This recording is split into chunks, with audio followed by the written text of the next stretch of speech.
Hi guys, this is Dimitri Kristiv Jimmy from Chaos Group, and in this video I want to spend some time talking about the different shading options that we have in V-Ray for Softimage. As you can see, I have a very simple scene.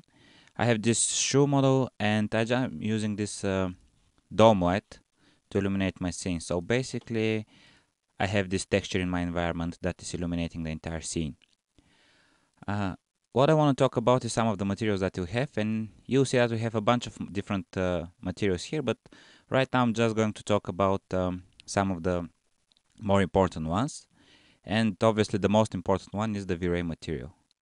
So let's add one and click render, and we'll see a very simple result. We just see this diffuse material that we have on top of our shoe. This is the area where I assigned the material. The material on the inside is a predefined one that we have previously.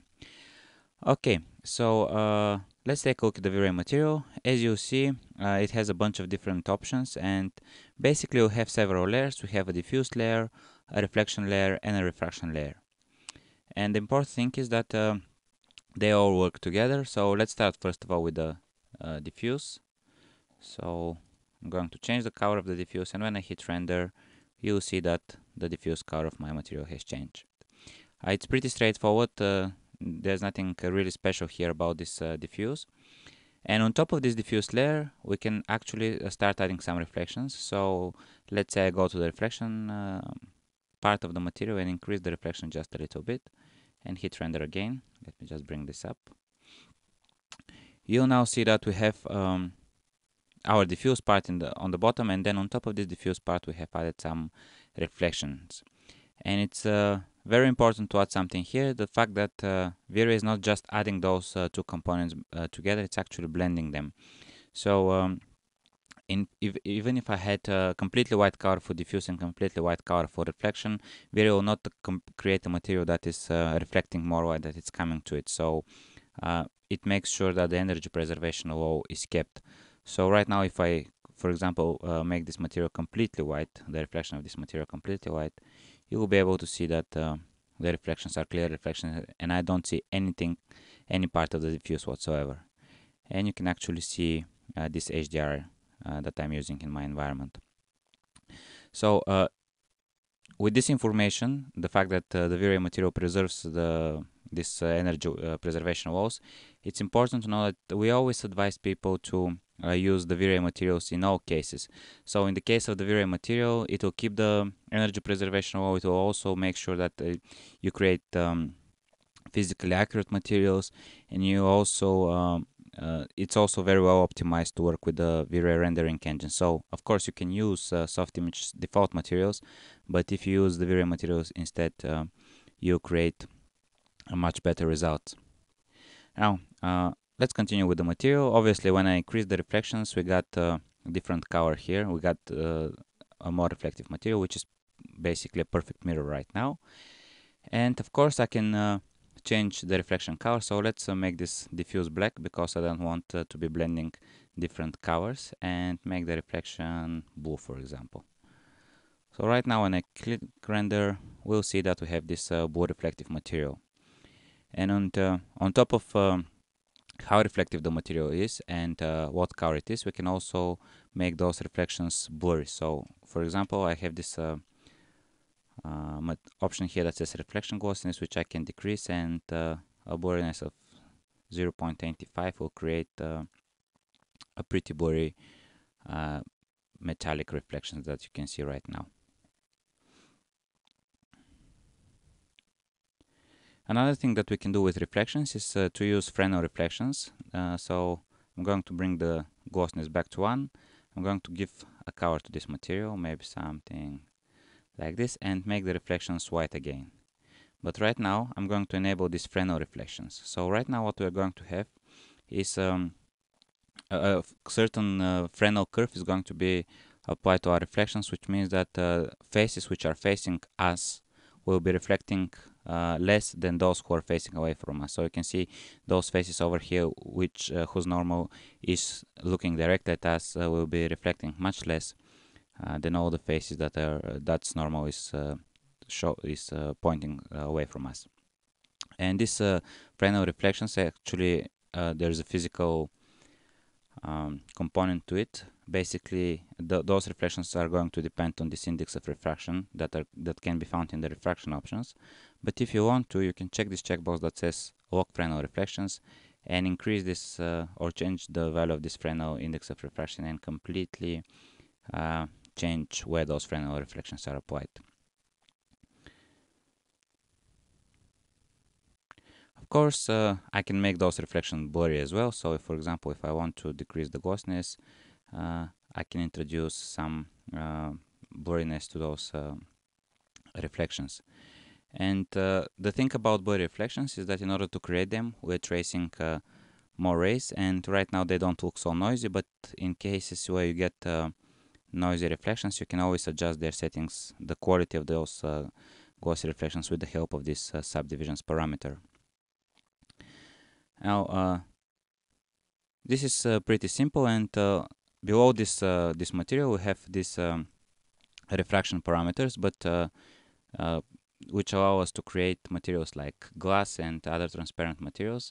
But in my case, this shoe is not very useful for showing those properties of materials. So I'm going to unhide this object that I have previously created, and again it has this V-Ray material that I'm just going to make refractive, and to do this I'm just going to change its refraction color. So let's make it white and hit render and see the result. As you see, it will create a glass-like material on top of our shoe there, but this material doesn't look very realistic, and one reason for this is because materials that are this refractive usually have reflections. So if you take a look at the glass, it is refractive. For example, a glass of water or any glass object, it is refractive. It refracts the light, but it also reflects a lot of light. And actually, in order to simulate perfect glass, we need to have reflection color, and we need to enable these Fresnel reflections. And then you can figure out why this index of refraction affects both the reflections, the Fresnel reflections and the refractions, because this is basically the physically accurate way of rendering transparent objects.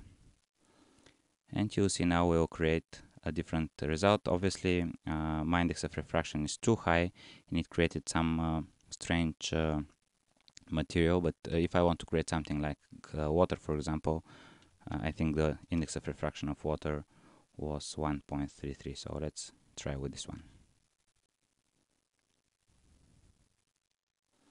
And you see we have this very, very transparent material.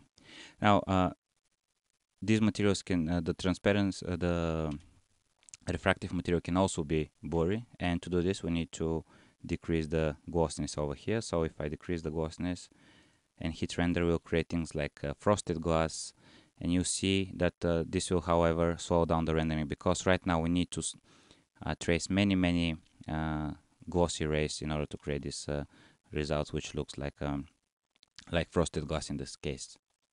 And of course, in order to create some more complex things, you can use some kinds of textures and really make interesting materials there.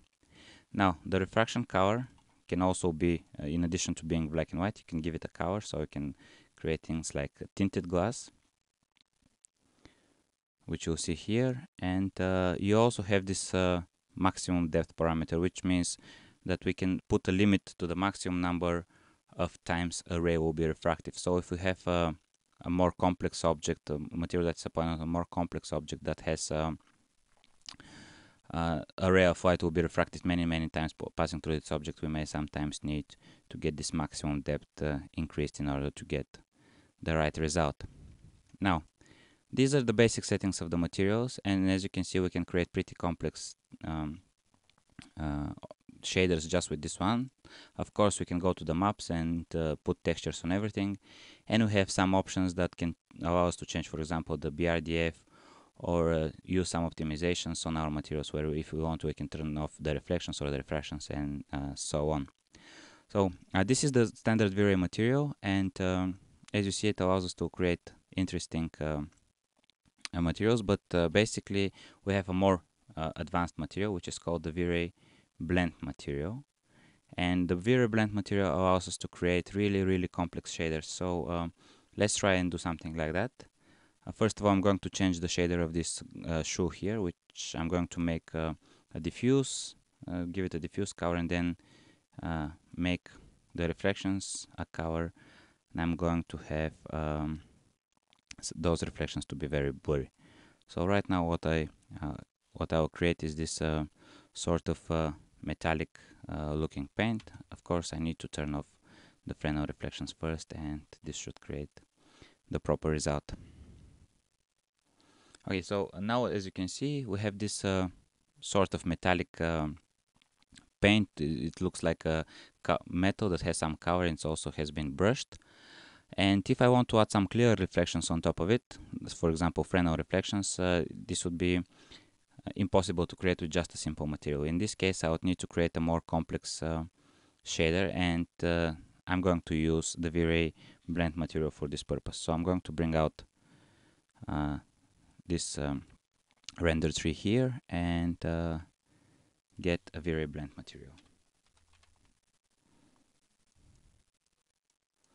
The V-Ray blend material allows us to blend up to 10 different materials and use different textures to blend those materials. So in the end we can create really complex materials. And let's see how this is done. So I'm going to break those connections here and connect this V-Ray material as the base of my blend material, and then I'm going to connect the blend material to my shoe here. So right now once again I should have the base material as this my V-Ray material.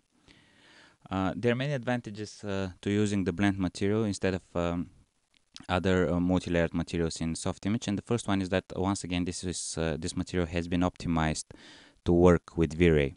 So using this material, the rendering will be much faster, because the more materials that we have inside these blend materials, the more optimized V-Ray will be in comparison to the Softimage material. So that's why we really advise people to use this one.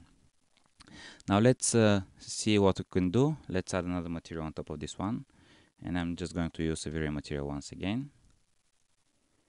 And this one I'm going to make completely black, and I'm going to give it a completely white reflection. So this material I'm going to connect to the blend to the coat material one. So right now if we take a look at the material, you see we have the base material here, and the first coat material that I created is over here. So right now let's hit render and see what we'll get. Basically we don't see the top material because our blend amount has been set to completely black, and I can change the blend amount over here. So if I give it a darker color, a little bit brighter color, I'll be able to see more of the top material and less of the bottom material.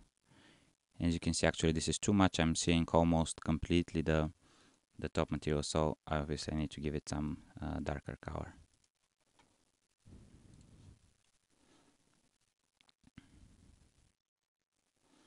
And as you can see now, I'm starting to see more and more of the bottom material, but I still get the nice clear reflections on top of that. And actually this is one of the ways of creating car paint materials, or any kind of complex layer material that has different layers with different kinds of colors and reflections. So let's try once again, and this should look even better right now.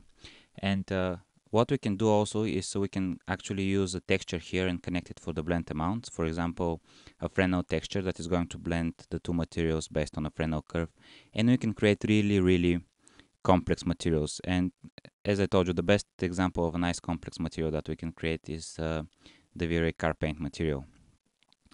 However, there is a better way of creating car paint shaders, and I'm going to show this right now. So I'm not going to wait for this to finish. Stop this rendering, and I'm going to select my object here. And if I go to get material, you'll see that we actually have a material called V-Ray car paint material. So the V-Ray car paint material is our way of creating another way of creating complex materials, so basically car paint materials. And we have created a separate shader because well, it's much easier for the user to work with this one shader if he wants or she wants to create a car paint material. And this shader is very straightforward, and it has one big advantage, is that the ability to create metallic flakes in our material. So I'm going to show you how to do that right away. Okay, let's stop this rendering and take a look at the shader. As you can see, the shader has several different components. It has 3 different layers, which are the base layer, which we have the base color. Then we have a flakes layer, which controls the metallic flakes. And then we have the coat layer, which is basically the clear coat on top of it. So let's turn off one by one the three layers. By making the coat color black, I'm actually making it completely not reflective and basically removing it from the equation. Also, I can decrease the flake density to 0 here. So right now I'm not going to have any flakes. And what I should see when I hit render is just the base material. And the base material is a very simple combination between a diffuse and reflective components that we can adjust the amount of each component very easily. So if we go to the base layer, you'll see we have color. So obviously if I change the color, this will change the color of my material. And then while this is rendering, you'll see that we have base refraction, which means how much of this material is reflective, and we have base glossiness, so how glossy is the reflective part of this material. So let's very quickly make the reflection 0 and hit render. This will make our material completely diffuse. As you can see, it's also rendered much faster when it's diffuse. Or I can make this one, the base reflection 1, so this material is now completely reflective, and it has a glossiness of 0.6, which will make it look diffuse. So to remove this, I'm going to make the glossiness 1, and what we should have is a completely reflective material. And that's exactly what we get, but in less settings, so it's much easier to control this way. And let's give it a nice color here, something orange, let's say. And this is not exactly a nice color, maybe something like that.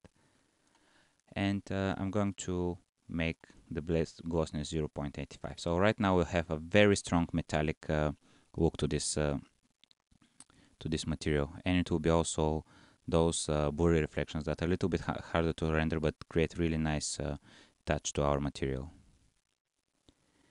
Okay, so on top of this layer we have the flakes parameter, the flakes layer, and I decrease the density so I can increase it now, and we can see a bunch of flakes.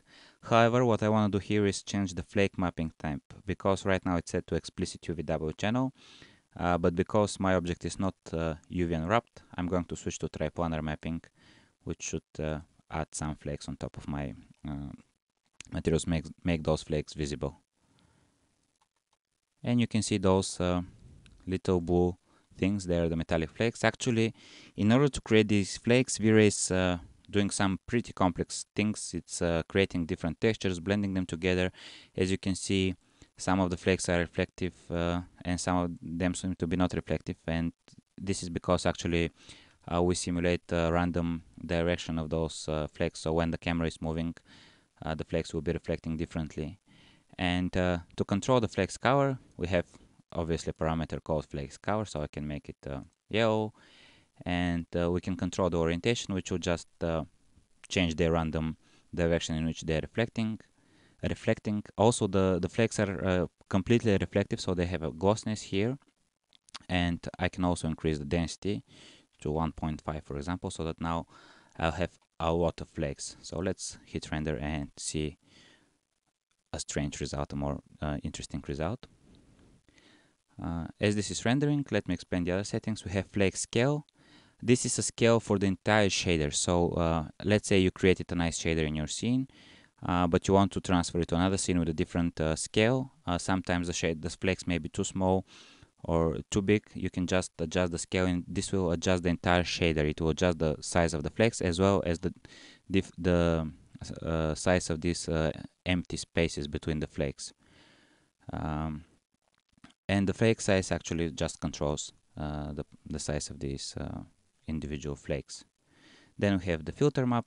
as I told you, V-Ray is creating this very complex map that has to be filtered at some point, and in order to create a better result. So you get this the resolution of the map and the type of filtering that is going to be applied to it.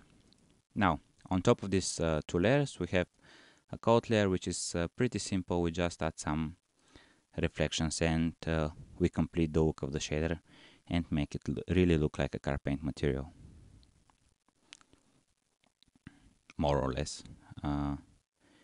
And we get a coat color, so we can control the color of these reflections, and we get the coat strength. So if I want to have more reflections, more visible coat layer, I will increase the strength a little bit and hit render, and we'll be able to see the result. Over here we can also add a bump texture if you want to create some small details. It's basically a very powerful tool that you can use to create really nice complex shaders. So you can see now the coat layer here is very visible. You can actually see the reflections of my HDR. And as you can see, the car paint material is very simple and very easy to create complex shaders. And of course you can put it as a base material in a blend material, so you can create really complex materials that you can render. So this concludes my presentation. I hope you enjoyed it and you'll find it useful, and I thank you for watching.